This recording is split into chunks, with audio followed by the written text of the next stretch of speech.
tembak besar-besaran terjadi di perbatasan selatan Lebanon antara Hizbullah dan pasukan Israel pada Minggu 23 Juni 2024. Pasukan Hizbullah menghancurkan konvoi kendaraan militer Israel. Dalam serangan tersebut, sejumlah pasukan IDF tewas, sementara sebagian lain mengalami luka-luka.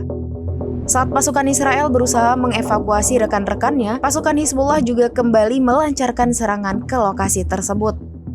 Pasukan Israel pun sampai kewalahan untuk bisa lolos dari sergapan pasukan Hizbullah. Dalam video yang ada, tampak sejumlah konvoi kendaraan militer ini melaju melintasi sisi bangunan agar tidak terlihat.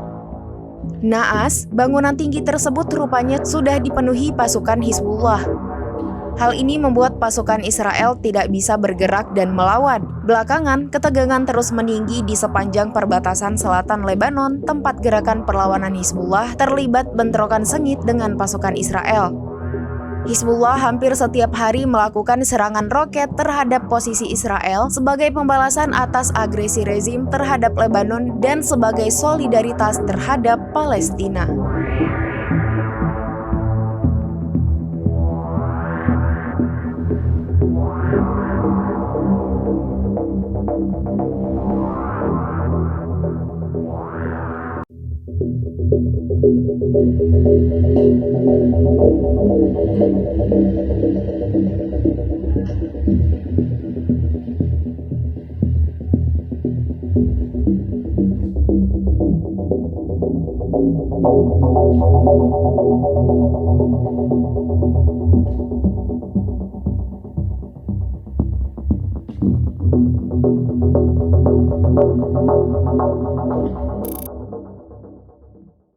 Download Tribun X sekarang, menghadirkan lokal menjadi Indonesia.